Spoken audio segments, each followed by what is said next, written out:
Hello, and thanks for joining us for Sustaining Us here on KLCS PBS. I'm David Nazar. The fight for 15, that's what millions of workers all throughout the United States say they're fighting for, a federal $15 an hour minimum wage. President Biden and his administration say workers must have a livable wage as part of what they claim is the equality and, in their words, the equity of a sustainable workforce.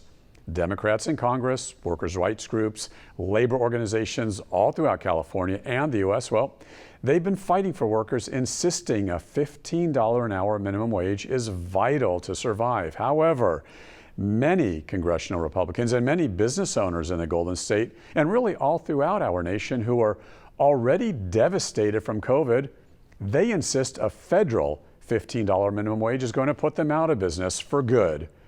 And that's where we begin our broadcast, with a divide over the fight for 15 and its effect on restaurant workers and restaurant owners, as we hear both arguments.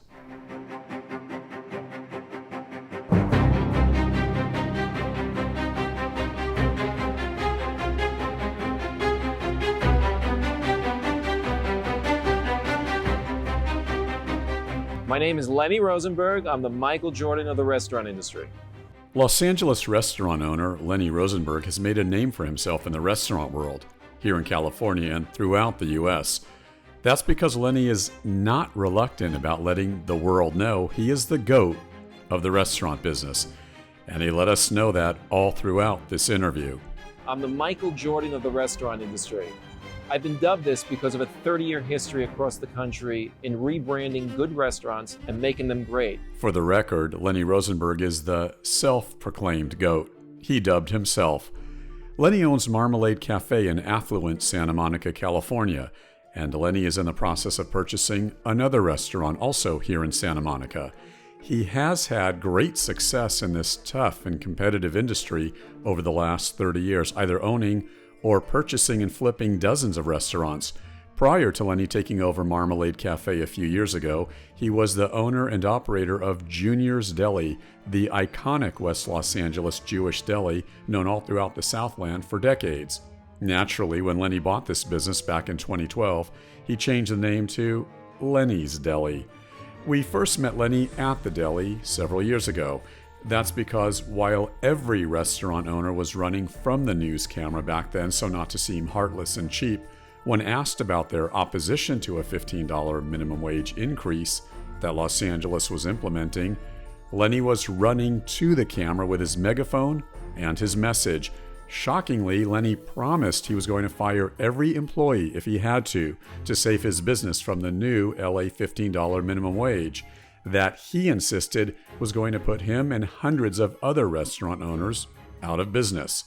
Well, some years later, Lenny is now on a national campaign, his own personal crusade of sorts, to fight a federal $15 minimum wage, which he claims is going to put tens of thousands of restaurant owners out of business nationwide. And if Lenny's rant seems to be shtick, it's not. We found that out because Lenny did fire some of his employees, and he insists he is going to continue to fire more of his workers if, as he says, things get to the point where a $15 minimum wage, coupled with the loss of business from COVID, threatens his livelihood, his earnings, although he says his fight is for all the business owners everywhere, and not just himself. Now I'm doing this with a specific cause to help restaurants that have been targeted during the great pandemic that have been hurt across the country. I want to make it clear, I'm in favor of a minimum wage of $15 an hour, just not how the government has been going about it. It's also meant to be raised a little bit at a time, maybe 25, 30 cents a year, not from $7.25 to $15 all of a sudden. The government just doesn't understand economics and how this is going to destroy restaurants across the country. Lenny believes a federal $15 minimum wage is going to cause massive unemployment nationwide, with businesses shuttered everywhere from California to New York. He says with the minimum wage increase, restaurants are going to have to double their prices immediately to offset the profit and loss margin, which he says is going to be a disaster. They're probably going to have to fire 20 to 30% of their staff just to keep their restaurants open. That's the lucky ones. As far as doing a federal minimum wage across the board, which would bring places like Texas from $7.25 to $15 overnight, it's going to be a disastrous outcome. Kiwa and many of our allies were part of a campaign that led to the minimum wage increase here in LA City and LA County. And when we were waging that campaign, people said the same thing, that if we raise the wage, that businesses are going to close down, that people are going to lose their jobs, businesses are going to leave Los Angeles. And we found, both from our research around the country, that that is overall not true. And we found in Los Angeles also that that has not happened. So people want to say that as a scare tactic, but it's not true. Alexandra Suh is the executive director of Kiwa. Kiwa is the Koreatown Immigrant Workers Alliance, an activist organization in Los Angeles that has been advocating for workers' rights for 30 years. Kiwa brings together employees from different ethnicities and different industries to try and create better working conditions. Alexandra says the fight for 15 and the fight against discrimination in many LA communities is vital to this process. Alexandra and her organization, Kiwa, are part of the fight for the federal $15 minimum wage. In her younger days, Alexandra was a restaurant worker, and she says she knows all too well the challenges. The reason why we need this across the country is that it is the bare minimum that a person needs who is working full-time in this country to survive. Honestly, it's not even enough. So when people talk about some markets and some cities having higher standards of living and others having lower ones, well, 15 is actually the bare minimum. It's the floor that we need in this country. It is not sufficient to live decently in Los Angeles, New York, San Francisco, other cities like that. It's just the bare minimum. And so that's why we need to establish that floor around the country. Minimum wage should be raised and decided fairly from county to county across the country, depending on the cost of living. That is the only way to do it. You cannot do it across the board where it's one mandate for everybody. It makes it impossible for the restaurant to survive. A $15 minimum wage is a social justice issue, but it's also just a social issue. It's just an economic issue. It's false to think that $15 is a lot. It's not.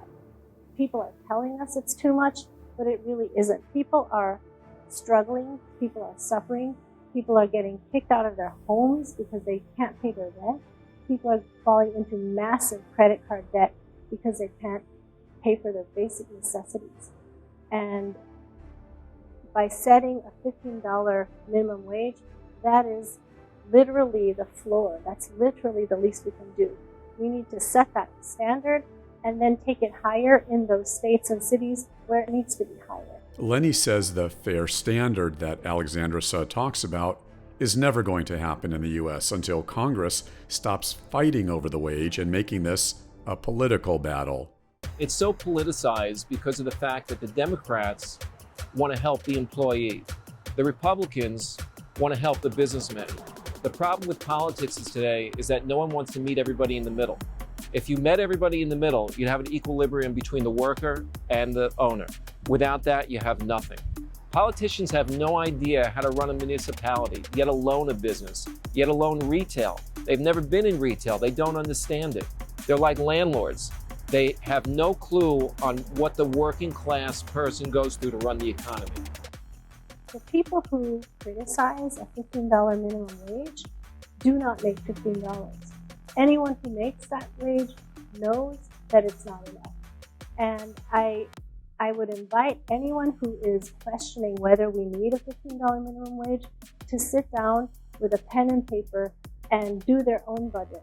It's nearly impossible to live decently on $15. And people are acting like that's a high amount. It truly isn't.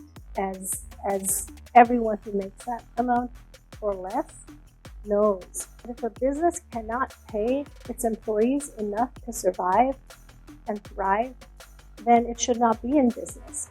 Now, that may sound surprising, but why would we want to support a business that forced its workers to go into debt or become homeless or not be able to feed their family. That's not a viable business. Minimum wage is meant for the entry-level employee. It's not meant to feed a family. It's meant for workers who are just starting out in the business. Now, around the minimum wage, sometimes people claim that it needs to be low because it's an entry-level wage, that it's just for people who are, teenagers or have no experience at all. That's not the case. The data show that the minimum wage earners are people with years of experience. We have members who have decades of experience working in restaurants and other businesses who are still making the minimum wage. They're not teenagers. They're people in their 30s, 40s, 50s, even 60s who are still making the minimum wage. It's impossible. Most restaurants are out today. The ones that have survived, the lucky ones, are making next to nothing, if not losing money every day.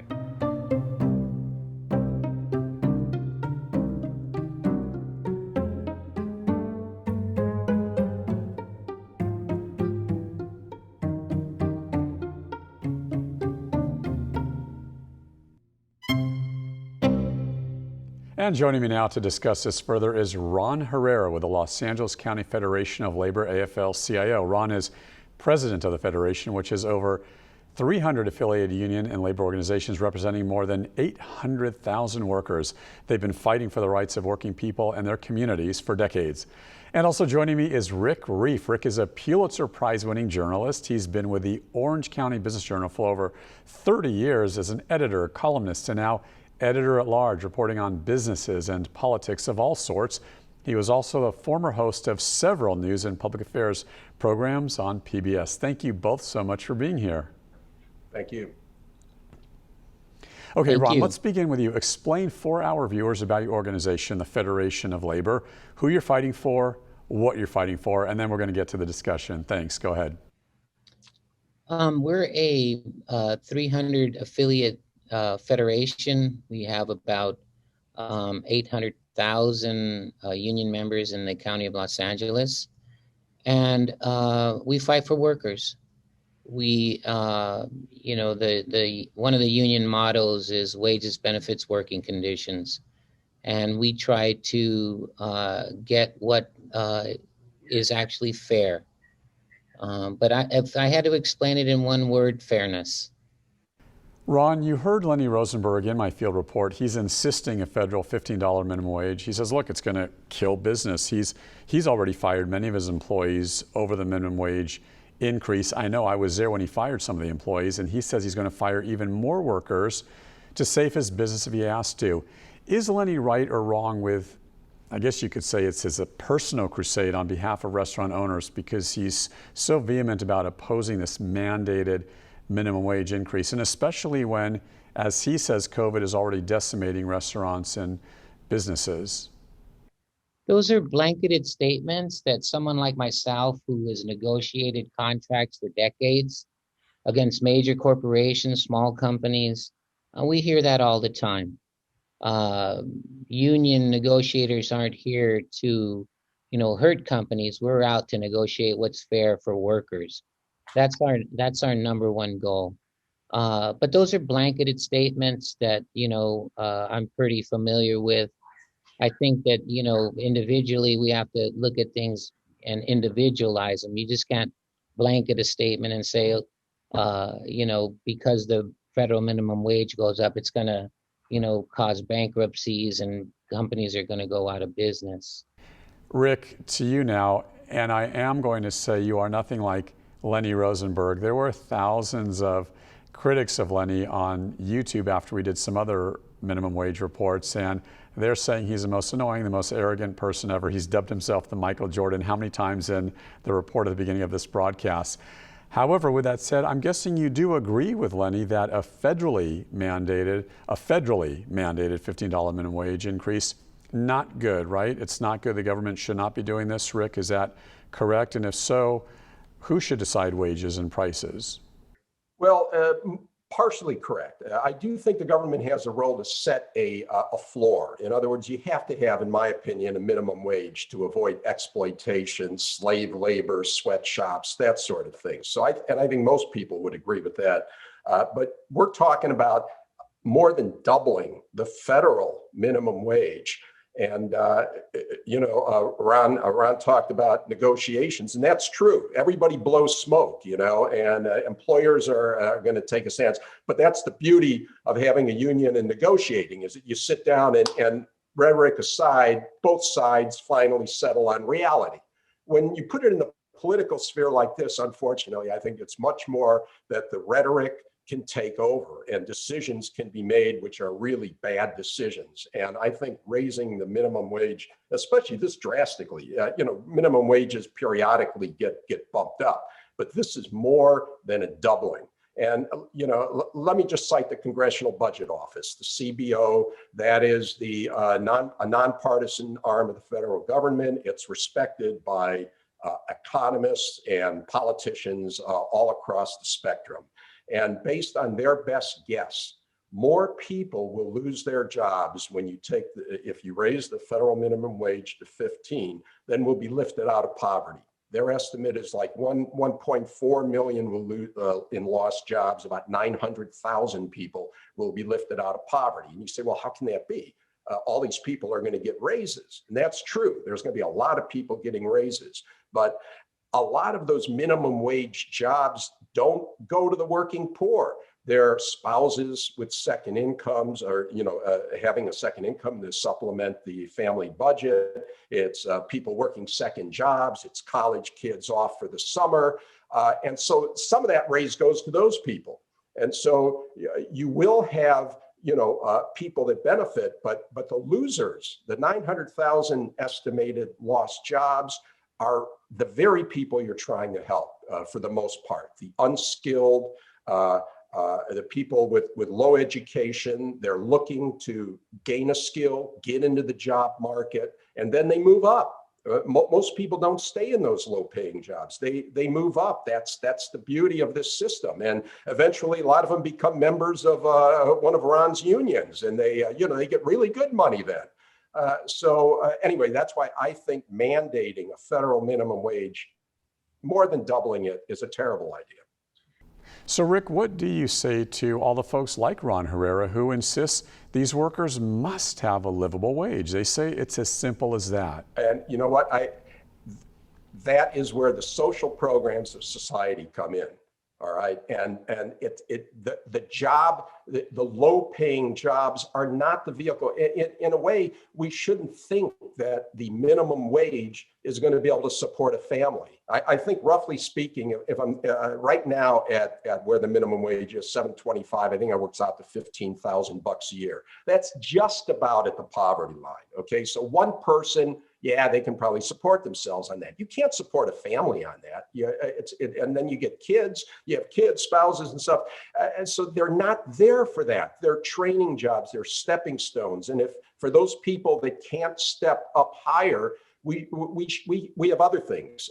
I think maybe we'll get into it later, but the earned income tax credit could be enhanced. I think that's a much better way to go. The other beauty of that, David, is that it takes the burden away from just restaurants and those industries with the low-paying people. And basically, the government, the taxpayers say, all of us are going to have to share in this. All of us have to accommodate people who need their income supplemented. But the answer isn't, to my opinion, the minimum wage, because you create winners and losers, and some of the losers are the people you're trying to help. Ron, as you know, there is concern with a $15 federally mandated minimum wage. The business owners, they're crazy with worry these days. They fear that $15 is eventually going to become $20, even $25 an hour. And they say it's not sustainable. And again, as we've talked about, COVID has already killed business here in LA and throughout the United States. I like the statement that he made that the federal government should have a floor. I think that's very important, but when the floor hasn't been risen since 2009, of course there's going to be double digits. But if there was a progressive increase, that was gradual from 2009, we might be above $15 an hour. So that's an interesting statement, because I do agree with that. But there has to be a vehicle that the numerics of a wage increases, and I mean, it would be idealistic of me to think that it could follow the costs, the average costs and deficits, nationally, but something. Also, Ron, in fairness to Lenny Rosenberg in my field report, isn't minimum wage, as he pointed out, meant for the entry-level employee? He kept telling us that over and over again. He's saying in a capitalist society, a worker should strive to achieve greater success and not have to constantly rely on $15 for the rest of their adult life. I have a lot more confidence in our legislators than that. That's sensationalism at its finest. I think that, we got to keep the drama and dramatics out of it, because we have a lot of people, suffering.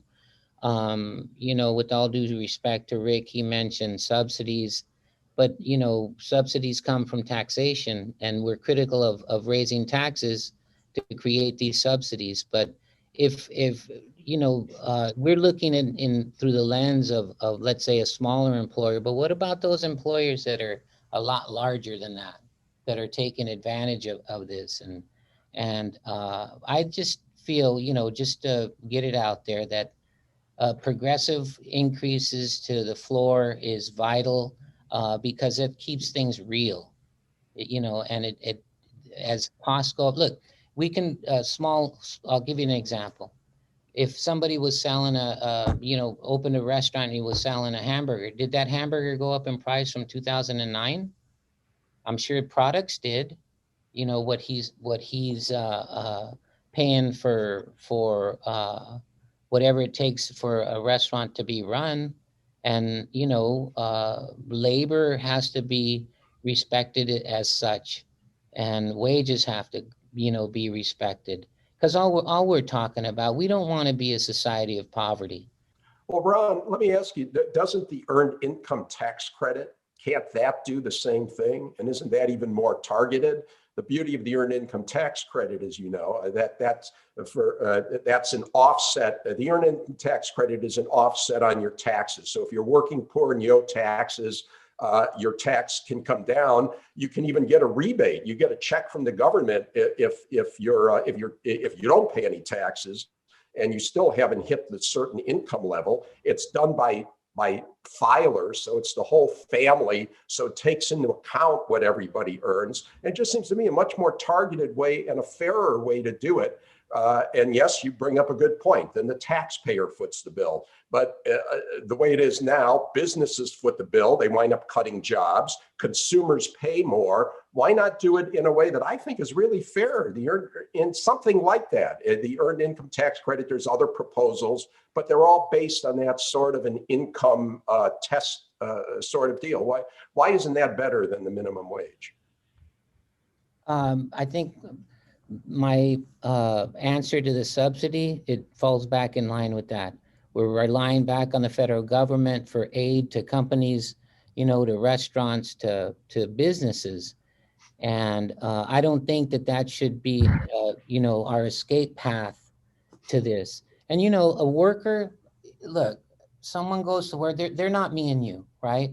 A worker goes to work for dignity and respect. And I think that there's always compromise. That I stated that I've negotiated contracts and been pretty successful, and on both sides. We've been able to keep companies, flourishing, and we've been able to keep our members working. And we've shared in profits because of that first word that I said, fairness, right? And I think that if we can, in a perfect society, right, that word goes miles, right? But if we're closed off to it and we keep using the subsidy angle, right, that we always have an scapegoat to the federal government, I don't think that's the way that the direction that we should be going. Rick, talk about what Ron just mentioned, and also talk about the cost of living. I've heard you talk about this before in relation to the minimum wage. In other words, life is so different financially speaking, and let's say here in Los Angeles or in New York, as compared to, you could say, Iowa, North Dakota, West Virginia, Rhode Island, right? Is an across-the-board federal minimum wage unfair to those states, Rick? No, and that's a good point you bring up. And another is, for instance, and I'd be interested to hear Ron's take on this, but California, this increase in the federal minimum wage will have no impact on California. California, it will phase in, I believe it's 2023, but they're soon, we're already on our way to $15 in California, and that's 2 years ahead of this federal proposal. So in California, New York, high cost states, they've already raised it, and states, I think, have a better sense of what the minimum should be than the federal government. Interestingly, Joe Manchin, Democrat senator from West Virginia, he's basically the guy, I think, that kept this federal minimum wage out of the current COVID legislation. I think he's saying that he wants to see the minimum wage raised in West Virginia, but he wants it to go up to $11 an hour, not $15. So in many states, $15 an hour starts getting close to what the average wage is. And so that could have a very serious impact on jobs. The way I look at things, this is bipartisan.